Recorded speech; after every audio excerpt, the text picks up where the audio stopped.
Bonjour à toutes et à tous et bienvenue dans l'école du futur. Au programme aujourd'hui, on va commencer d'abord par dresser le portrait d'un scientifique, conférencier et écrivain français. Il est aussi surfeur à ses heures perdues. Joëlle de Ronet est notre rôle modèle du jour. Et puis elle a une idée derrière la tech, toujours. Elle s'appelle Ingrid Bianchi. Elle est avec nous aujourd'hui en plateau. Bonjour Ingrid. Bonjour Philippine. Quel va être le sujet de votre chronique aujourd'hui? Alors je vais vous présenter le profil d'un jeune qui a lancé une initiative intéressante pour accompagner les jeunes aussi dans leur parcours scolaire. Et un jeune qui change le monde, on en a un aujourd'hui en plateau de Trappes à la Silicon Valley. Il n'y a qu'un pas, rencontre inspirante aujourd'hui avec Lokman Benadia, prodige, vous allez le voir, de l'intelligence artificielle. Il est notre invité dans l'école du futur et nous sommes très chanceux de l'avoir. Lokman, vous êtes le fondateur de C'est du propre. Bienvenue. Bonjour, merci de m'avoir invité ici. Mais je vous en prie. Vous allez nous parler de ce que vous faites et de votre parcours particulièrement inspirant, si vous voulez bien, dans un instant. D'abord, on fait un tour côté focus. Le prestigieux MIT, l'Institut Pasteur ou encore la Cité des sciences et de l'industrie. Aucune vague ne peut résister à ce surfeur scientifique. Joëlle de Ronet s'est installé au carrefour du futur et on découvre son portrait tout de suite avec Xavier Terrade. Père d'une célèbre écrivaine, un porteur du surf, scientifique, conférencier, professeur, conseiller en entreprise, découvrez les 1000 facettes de la vie de Joëlle de Ronet. Le papa de la femme de lettres Tatiana de Ronet était connu bien avant sa fille, puisqu'il est un pionnier. En 1960, il était désigné champion du monde de surf, une discipline qu'il est l'un des premiers à avoir importé en France quelques années plus tôt. En plus, le surf, c'est un peu une métaphore du vivant. La vie est comme une vague. Et sur cette vague, on est à la fois déterminé et libre. Déterminé parce que la vague, elle est formée par quelque chose d'autre qui ne dépend pas de moi, ne dépend pas de ma vie. Et en même temps libre d'évoluer sur cette vague de manière différente. Donc le surf, c'est plus qu'un sport, c'est un art de vivre, c'est une culture. Découvreur du surf, mais aussi de l'ancêtre d'Internet, le réseau ARPANET, alors qu'il était enseignant-chercheur au Massachusetts Institute of Technology de 1967 à 1975. Dans la même période, Joëlle de Ronet était attaché scientifique auprès de l'ambassade de France aux États-Unis. Sa proximité avec les politiques ne suffira pas à faire arriver plus vite Internet en France. Mais cette découverte reste l'un des points forts de son parcours. Débuté à l'île Maurice en 1937, Joëlle de Ronet est arrivé à Paris en 1945, là où il passe son doctorat en sciences à l'Institut Pasteur. Il est alors spécialisé dans la chimie organique et prébiotique, mais son domaine de compétences va bien au-delà. Sa voix est toujours très écoutée, même en matière d'éducation. L'apprentissage moderne va se faire de plus en plus par une constellation d'outils qui ne sont pas seulement la tablette, mais aussi le smartphone. Un sujet sur lequel Joëlle de Ronet ne manque pas d'humour. Et ce que savent faire la génération Internet aujourd'hui, la NetGen, que j'appelle les MHBG, les mutants hybrides bionumériques géolocalisés. Bien sûr.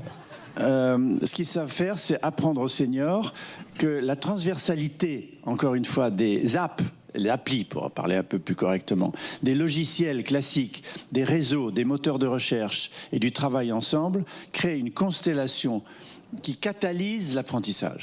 Pour cet enseignant, qui a été élu personnalité de l'économie numérique en 2012, il y a toutefois une condition. Donc tous ces outils doivent être utilisés. Mais le problème, la question, c'est d'avoir un projet pédagogique.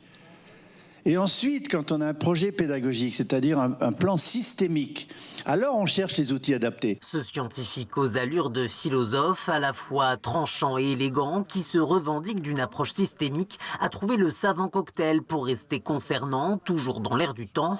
Un savoir et une pensée qu'il ne pouvait que communiquer, notamment à travers l'écriture de nombreux ouvrages qui pourront servir de base pour les générations futures. La mise à exécution de la transmission qu'il a toujours défendue avec passion. Merci infiniment. Allez, direction la Silicon Valley à présent. Fief, vous le savez, des géants du numérique. Eh bien, ce fief pourrait bien changer le destin de Lokman Benadia et de ses camarades. Pour ces étudiants originaires de Trappes, dans les Yvelines, le rêve américain est devenu réalité. On en parle tout de suite dans la première partie du talk. Lokman Lokman, je voudrais, juste avant de parler justement des États-Unis et du rêve américain, retracer avec vous votre histoire. Vous avez 19 ans depuis peu, bon anniversaire. Vous êtes originaire de Trappes et vous étudiez l'informatique. Vous êtes aussi le porteur d'un projet qui s'appelle C'est du propre, qui permet d'améliorer la gestion des déchets dans les villes. Comment vous est venue l'idée d'abord pour commencer? Alors pour commencer, on s'est inscrit au programme Qu'est-ce qu'il y a? Donc Moradati qui est venu pitcher dans notre ville pour qu'on rejoigne le programme. Le programme, c'était travailler sur l'intelligence artificielle, élaborer les connexions, etc. Mais dans ce programme-là, dans le cadre de ce programme, on a dû développer une intelligence artificielle qui sait détecter des déchets. Et dans le cadre de ce programme, on était en compétition avec 7 villes. Tout au long du... 7 autres villes, ouais. On était avec, il y avait Lens, Rouen, Marseille et d'autres villes. Et donc, il fallait qu'on se départage, il fallait qu'on trouve quelque chose qui nous différencie. Donc, on a décidé d'aller directement sur le terrain, demander à nos proches, demander à des personnes de la mairie pour voir qu'est-ce qu'ils en pensent de ce sujet-là, donc des déchets. Et après avoir... on a demandé, par exemple, à des citoyens, est-ce que c'est compliqué de signaler des déchets? Est-ce que la ville, elle est propre ou des choses comme ça? Pareil pour le côté mairie, est-ce que c'est facile de traiter ces déchets-là? Et après avoir reçu toutes ces données-là, on a pensé en fait à faire un outil qui va utiliser cette IA qui sait détecter les déchets, et cet outil-là va permettre du coup d'aider et les citoyens et la mairie. Ça s'appelle donc C'est du propre. On pourrait le résumer en une phrase comme un logiciel basé sur l'intelligence artificielle qui invite en fait les utilisateurs à photographier des déchets qu'ils peuvent croiser dans la rue pour prévenir automatiquement la mairie, c'est ça? C'est ça, absolument. Et ben voilà, vous êtes donc 5 porteurs de projets réunis sous le programme de formation Qu'est-ce qu'il y a, vous en avez parlé, qui permet, 2 mots sur le programme, à des jeunes issus des quartiers populaires ou des zones rurales d'exprimer leur potentiel dans le numérique. Sans ce programme, est-ce que vous pensez que l'entrepreneuriat, vous y seriez allé? Alors sans ce programme-là, je pense que j'aurais tenté de faire des projets complètement différents. Sur l'intelligence artificielle, je ne sais pas si j'aurais tenté quelque chose, mais je sais que pour moi, essayer de faire des produits, moi j'ai le contrôle ou des choses comme ça, ça m'intéressait beaucoup. J'avais déjà un petit peu un plan, j'avais décidé déjà dans la formation dans laquelle je me suis dirigé, de me laisser assez de temps libre pour pouvoir travailler sur moi-même mes projets. Et donc, je pense que j'étais déjà dans la bonne direction. Et puis, quand j'ai vu le programme Qu'est-ce qui est arrivé, j'ai décidé de saisir l'opportunité.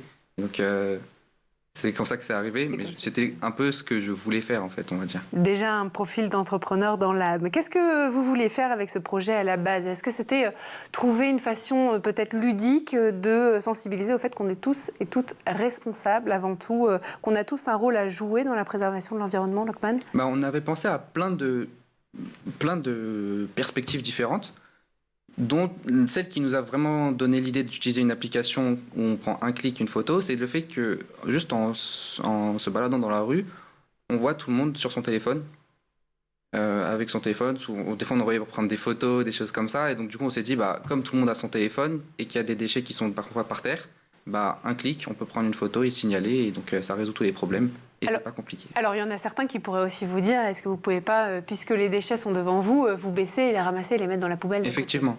C'est ça. Sauf que du coup, on a pensé un peu plus loin, c'est qu'il y a des déchets qui sont facilement ramassables, sauf qu'il y a des déchets qui sont plus compliqués. C'est des incidents, par exemple, des choses qui sont plutôt lourdes.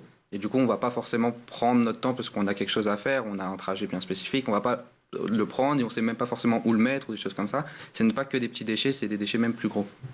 Vous êtes lauréat donc du concours Qu'est-ce qu'il y a en mai dernier. Vous avez été invité à présenter votre application au salon Vivatech le mois suivant. Vivatech, nous, on va être transparent avec les auditeurs, on s'est rencontrés à Vivatech puisque j'animais le concours que vous avez gagné devant un parterre de professionnels et d'investisseurs. Et je peux dire, puisque j'y étais là, que vous y étiez sacrément à l'aise.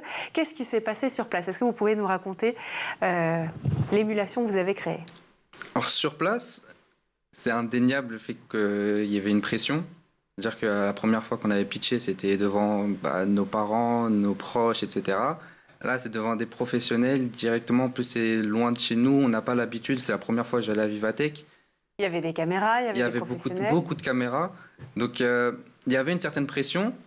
Mais en fait, comme on était assez sûr du travail qu'on avait préparé, on s'est dit, OK, on va tout donner et après, on va voir ce qui se passe et on va passer à côté. Du coup, en plus, comment ça s'est déroulé, on a eu un peu peur. On a eu même très peur. Mais Peur de présenter le projet devant tout ce monde-là? Non, peur de mal présenter le projet, enfin peur de ne pas avoir bien présenté le projet, c'est ça. D'accord, que les gens ne comprennent pas ce que vous avez fait. Mais je crois que ça a été plutôt clair puisque vous avez gagné le concours. C'est ça. Et après ça, en fait, c'est surtout cet événement-là, du coup, à Vivatech, qui nous a donné beaucoup plus de confiance pour tous les événements d'après. On va en parler justement des événements d'après. D'abord, je voudrais me tourner vers notre chroniqueuse du jour. Ingrid, quel regard vous portez sur le parcours qu'a commencé à nous présenter Lockman? On voit bien que il y a au départ un projet bien conçu et effectivement un désir d'entrepreneuriat. Mais ce que je trouve intéressant, c'est que ce désir-là, il va aussi être renforcé par la main qui est tendue justement par le programme de formation, par l'association. Et que, en fait, ça montre aussi qu'un petit coup de pouce permet d'aller encore plus loin et puis du coup de dépasser aussi soit ses difficultés, ses freins. Bon, j'en reparlerai tout à l'heure, mais c'est vraiment important d'agir, on va dire, de manière collective. C'est vrai, d'autant plus que vous venez de Trappes, Lockman, où près de la moitié de la population a moins de 30 ans et où 1 jeune sur 4 est au chômage. Comment les habitants sur place voient votre aventure entrepreneuriale? Est-ce qu'ils vous soutiennent? Est-ce qu'ils sont fiers? Oui, je pense qu'il y a beaucoup de soutien. Actuellement, il y a une affiche en fait de nos visages qui est diffusée sur.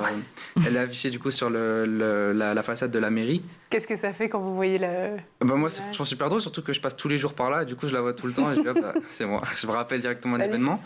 Mais surtout quelque chose qui m'a marqué, c'est le fait que à la suite, du coup, il y a eu des posts médiatisés, surtout le post du Parisien qui a fait pas mal de vues. Dès que tu sors. Que tu vas aux endroits où tu vas habituellement à Trappes, tu vois que tout le monde te reconnaît, tu dis c'est toi que j'ai vu sur internet, etc. Et surtout beaucoup de mots de soutien, ça veut dire allez le plus loin possible, franchement on est derrière vous, on aime beaucoup ce que vous faites, vous êtes inspirant, etc. C'est des mots qui touchent et du coup ça fait plaisir d'entendre tout ça. Et du coup à chaque fois que je revois l'affiche, je repense à tout ce que les personnes elles disent et ça me permet du coup de continuer en fait à faire tout ce que je fais. Et justement, tout ce que vous faites, vous en avez fait des choses déjà à votre âge, 19 ans, puisqu'au mois de décembre, notamment, l'université de Berkeley, en Californie, aux États-Unis, vous a décerné le prix des jeunes talents de l'année 2023. Qu'est-ce que ça vous fait? Vous étiez ému de recevoir un prix de la part de l'une des plus grandes universités au monde? Alors, honnêtement, c'est quelque chose... En fait, ça prend beaucoup de temps à réaliser. C'est-à-dire que même actuellement, quand on était devant toutes ces personnes-là et que la personne qui nous a tendu la main avec les médailles, qui nous dit voilà, vous êtes les jeunes talents de l'année, on se dit mais comment ça se fait que c'est possible? On comprend pas trop, on est un peu perdu. Mais en fait, on se concentre en fait juste sur ce qu'on va pouvoir faire à partir de ce moment-là. C'est un peu ce qui nous permet de continuer, parce qu'à chaque fois, on prend des fois des mois à réaliser ce qu'on a réussi à faire des mois avant. Donc du coup, on apprécie le moment, on se dit ok, qu'est-ce qu'on fait à partir de maintenant, et on avance, et après on va laisser le temps de nous dire ce qu'on a fait. Eh bien justement, ce que je vous propose, c'est qu'on va prendre le temps de faire une petite pause, on va faire un tour du côté de la Planète Tech. Après, je voudrais qu'on revienne évidemment sur votre passage de Trappes à la Silicon Valley, si vous le voulez bien. D'abord, la Planète Tech tout de suite. Images et vidéos, c'est le Zap et c'est l'œil de Jean Martineau.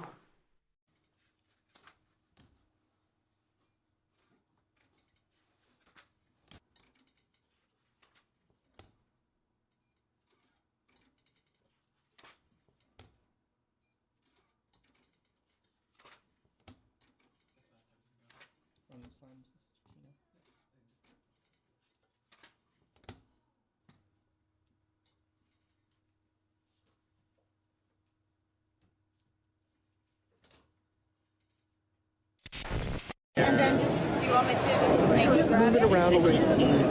So it's not only tracking.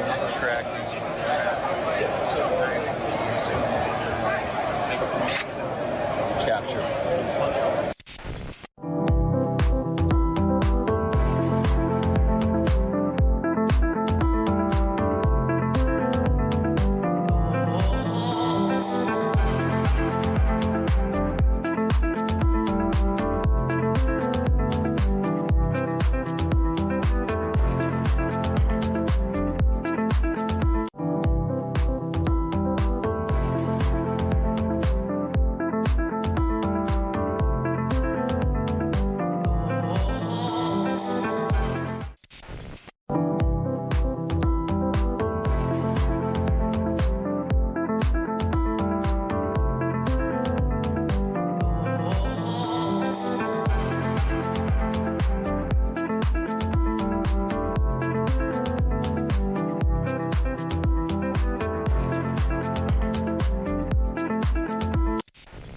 vertical farming on aeroponic towers, it is crucial to use a durable silent pump that is reliable. After numerous comparative tests with pumps made in the USA, China, Germany, France, or Korea, nothing compares with the Syncra silent pumps from Siche in 28 different countries involving different voltages and silent and robust pumps that we have ever worked with on the marketplace.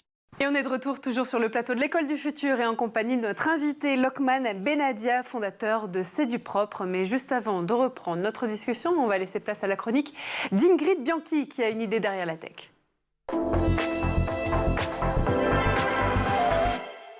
Ingrid, dans notre émission aujourd'hui, vous allez nous présenter une initiative prometteuse, là aussi portée par Pierre Philidabo Amougou, jeune étudiant fondateur de l'association Les Mindsetters. Alors, pour commencer, peut-être, Ingrid, pourriez-vous nous donner un aperçu de ce que fait cette association Les Mindsetters ? Alors, l'association lutte contre le décrochage scolaire et souhaite justement aider les jeunes dans les quartiers difficiles en leur procurant des outils qui vont vraiment les aider à construire leur avenir et puis à accéder aussi aux grandes écoles. Donc il y a 3 axes principaux sur lesquels l'association se focalise. C'est l'apprentissage, développer l'apprentissage chez les jeunes, les aider aussi à développer leur réseau, qui va leur servir évidemment par la suite, et puis donc les encourager à s'orienter vers des grandes écoles. Quel a été le parcours académique de Pierre, fondateur de l'association ? Il va y avoir quelques ressemblances avec notre invité du jour. En fait, Pierre a 26 ans aujourd'hui. Il est chercheur en sciences cognitives. Il prépare un doctorat en sciences cognitives à l'École normale supérieure. Et d'ailleurs, il s'intéresse aux sciences cognitives appliquées à l'éducation. Alors, son parcours, il est relativement déterminé. On va voir qu'effectivement, il a fait preuve de persévérance. Il a aussi fait face à des barrières socio-économiques. Et donc, quelque part, son parcours a été aussi une force qui l'a amené, en fait, à vouloir s'engager justement pour l'éducation et pour les jeunes, parce qu'il est convaincu depuis petit que finalement, l'éducation, c'est la clé aussi pour sortir de sa condition sociale. Alors, il a fait son collège à Montmorency. Il était originaire de Villiers-le-Bel. Ensuite, il a eu son bac avec mission très bien. Il est arrivé à Henri IV par le CPES, donc il a fait un cursus CPES. Classe préparatoire aux grandes écoles. Et aux grandes écoles, voilà, qui permet de favoriser aussi des boursiers et donc une égalité des chances. Et il a fait donc l'école normale supérieure qui lui a permis donc de lui ouvrir un certain nombre de portes. Et il est encore aussi aujourd'hui étudiant puisqu'il est actuellement depuis quelques jours à Princeton. Et donc son parcours en fait apparaît comme ça très simple. Évidemment, il a un niveau de réussite incroyable. Sauf que ça n'a pas toujours été aussi facile. Il a été quelque part haché puisqu'il a aussi manqué de décrocher du fait de difficultés économiques. Et ces difficultés économiques aussi, justement, l'ont perturbé. Il s'est rendu compte qu'il fallait s'accrocher, en fait, pour réussir, mais qu'on pouvait y arriver. Et il a même obtenu donc une bourse pour partir à l'université de Berkeley. Okay. Alors, c'était incroyable. Vous allez le rencontrer. Et donc voilà, on voit que son parcours, en fait, a vraiment été très important et que, quelque part, ça lui a donné aussi une compréhension de ce que peuvent vivre d'autres jeunes comme lui. Je crois qu'il y a un témoignage vidéo qu'on regarde tout de suite. Ma vocation, ce serait de m'appuyer sur les sciences cognitives pour agir en faveur de l'égalité des chances. Ma perspective, c'est me former, m'armer de sciences et de connaissances pour aider les jeunes à avoir des outils concrets par rapport aux obstacles qu'ils doivent surmonter pour réussir leurs études ou leur parcours professionnel. Le déclic, c'était vraiment en classe de 4e. C'était une professeure d'anglais qui parlait en fait de nos chances d'aller au lycée général. Vous allez finir en classe professionnelle, donc c'est pas la peine de vous donner la peine d'essayer d'avoir le brevet, etc. J'étais un peu surpris par le fait qu'un professeur puisse dire ton destin c'est ça, c'est ça. Et deuxièmement, j'ai pris conscience finalement que c'est par les notes que j'allais acheter ma liberté. Ingrid, qu'est-ce qui a motivé alors la création de l'association Les Mindsetters ? Alors, dans le cadre de son parcours, Pierre s'est rendu compte qu'il avait fait face aussi dans les grandes écoles à un manque de diversité. Il a bien vu qu'il était un des rares étudiants de son quartier. Et il a aussi vécu des difficultés d'intégration, c'est-à-dire un décalage par rapport à d'autres élèves des grandes écoles, un manque aussi d'appréhension des codes.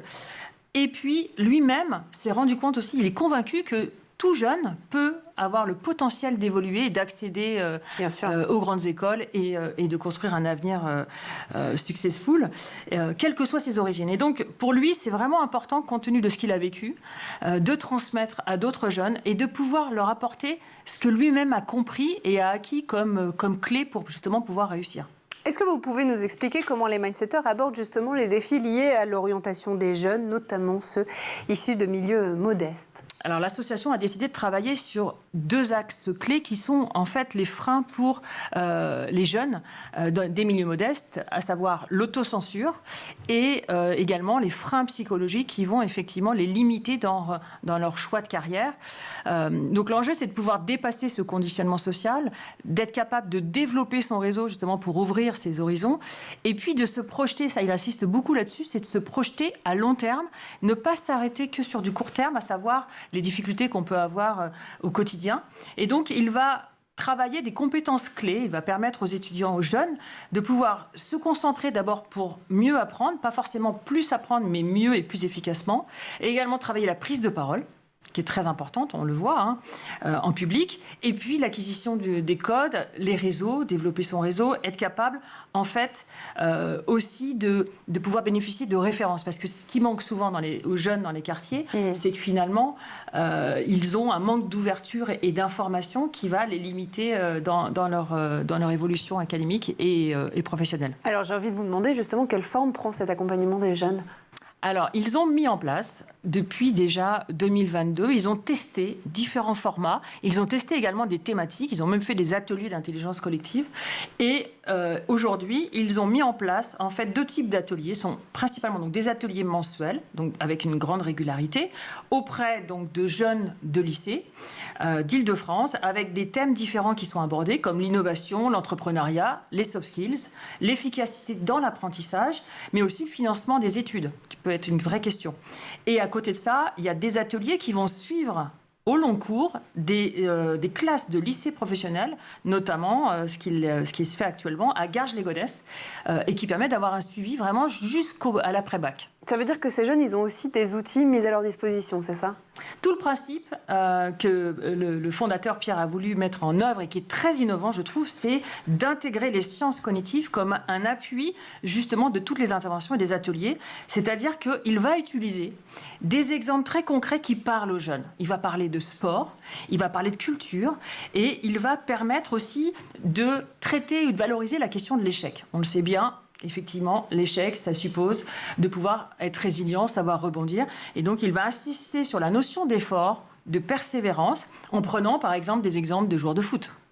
Pour ne pas le citer, Mbappé, évidemment. Effectivement, pour montrer que, à travers des références pour lesquelles les jeunes auxquelles ils sont habitués, qui sont les leurs, en fait, ça devient beaucoup plus concret de comprendre comment est-ce qu'on peut développer son apprentissage, se concentrer, persévérer et réussir. Rapidement, Ingrid, l'impact des jeunes qui est recherché par les mindsetters, quel est-il ?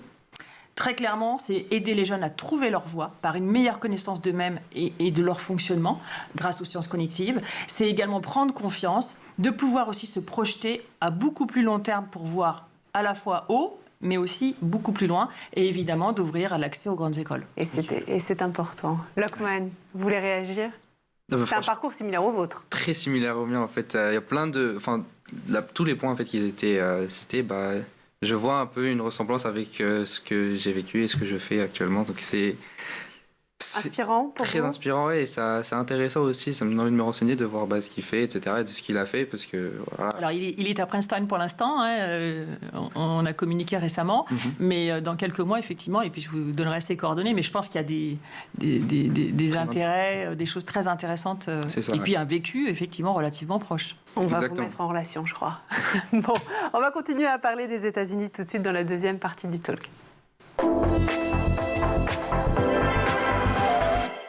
Quand un simple concours peut changer la vie d'un jeune, le visage d'une ville et le cours d'une vie. On continue d'en parler avec vous, Lockman Benadia. Vous êtes le fondateur de C'est du propre. Juste avant la chronique d'Ingrid, vous nous parliez justement de cette première expérience que vous avez eue aux États-Unis. Je voudrais qu'on regarde une photo de vous devant le siège de Google.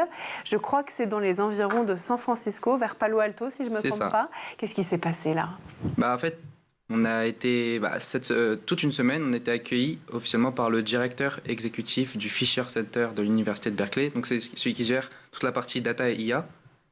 Et donc il nous a accueillis toute la semaine. Il nous a fait visiter au début les universités de Stanford, puis aussi les startups du coin, donc le centre de Google qui est sur la photo, mais aussi d'Apple. On était aussi allé voir Meta. Et c'est à ce moment-là qu'on a pris la photo. Et en fait, ça montrait que c'est une personne franchement qui a été très ouverte d'esprit. Il nous a ouvert les portes, il nous a donné une grande opportunité. Il a vu ce qu'on a fait et il a aussi trouvé notre parcours similaire au sien. C'est-à-dire que lui, c'est, je peux le dire littéralement, la représentation du rêve américain.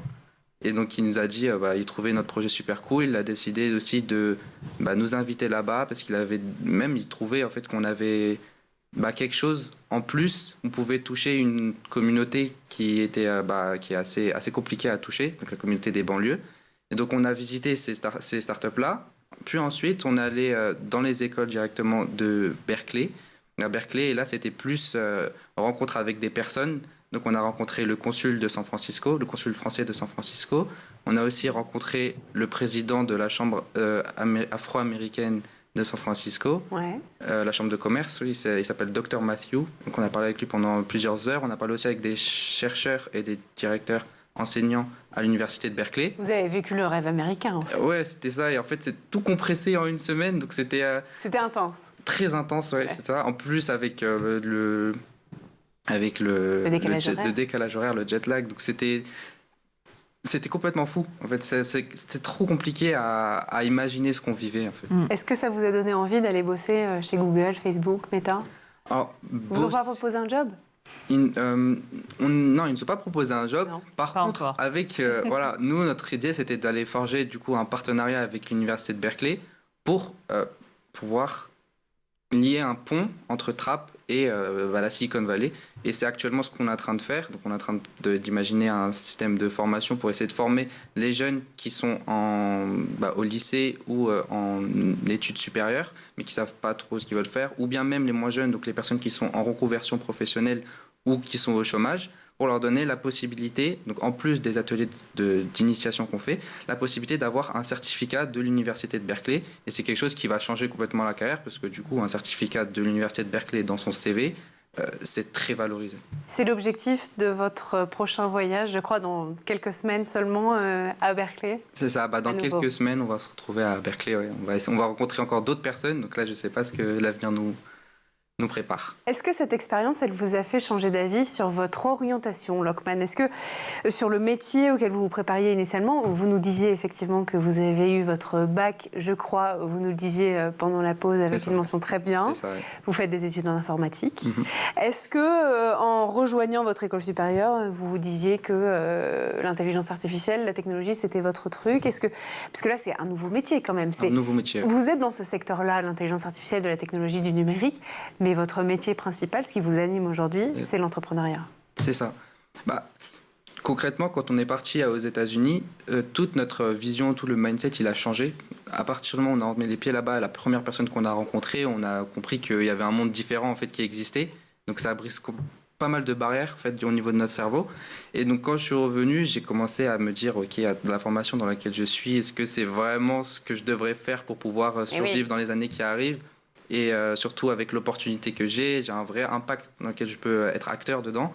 Et donc du coup, je commence un petit peu à changer. Je suis en train de réfléchir en fait à la meilleure façon pour pouvoir et continuer ce que je fais dans l'informatique pour ne pas perdre les skills que j'ai, mais pour aussi pouvoir l'appliquer directement et être à jour dans cette évolution au niveau du digital et de la data. Lockman, est-ce que vous pensez, avec l'expérience que vous avez vécue, que vous êtes en train de vivre, que des programmes comme celui que vous avez suivi, c'est celui de Qu'est-ce qu'il y a, mais il y en a plein d'autres en France, on devrait en avoir de plus en plus à l'école, ces programmes de formation, d'initiation à l'entrepreneuriat quelque part? Parce que vous vous êtes trouvé une passion, vous êtes trouvé un métier aujourd'hui, ça pourrait aussi être le cas de plein d'autres écoles. Effectivement. Plein d'autres étudiants. Effectivement, en fait, il y a certaines personnes qui réfléchissent différemment, surtout qu'actuellement les jeunes pensent beaucoup plus à l'entrepreneuriat, parce qu'ils regardent les réseaux sociaux, et sur les réseaux sociaux, c'est ce qui est beaucoup mis en avant, le fait que les personnes ils ont la liberté de créer des projets, de travailler sur quelque chose qu'ils aiment beaucoup et de ne pas suivre, c'est un peu l'idée de ne pas suivre ce que son boss lui dit de faire. Et ça, c'est quelque chose que certains aiment, certains n'aiment pas. Donc, quelque chose qui serait bien, c'est de proposer les deux choix à une personne. Donc, il y a des personnes qui sont plus aptes à prendre des risques et à aller dans le monde de l'entrepreneuriat, qu'ils aient la possibilité de le faire. Et pour les personnes qui préfèrent être dans une entreprise, continuer leur cursus scolaire et continuer ce qu'ils ont envie de faire. Et voilà, le message est passé de Trappes à la Silicon Valley. Messieurs, dames, merci mille fois, Lokman Benadia, d'être venu sur le plateau de l'École du Futur, nous parler de votre parcours. Ça s'appelle C'est du propre. C'est ça. Et on peut le retrouver aujourd'hui à Trappes, notamment. À Trappes, c'est en développement et du coup, nous, on continue aussi. Du coup, ce que je disais tout à l'heure, c'est on continue d'essayer de donner un maximum d'opportunités aux jeunes autour de nous.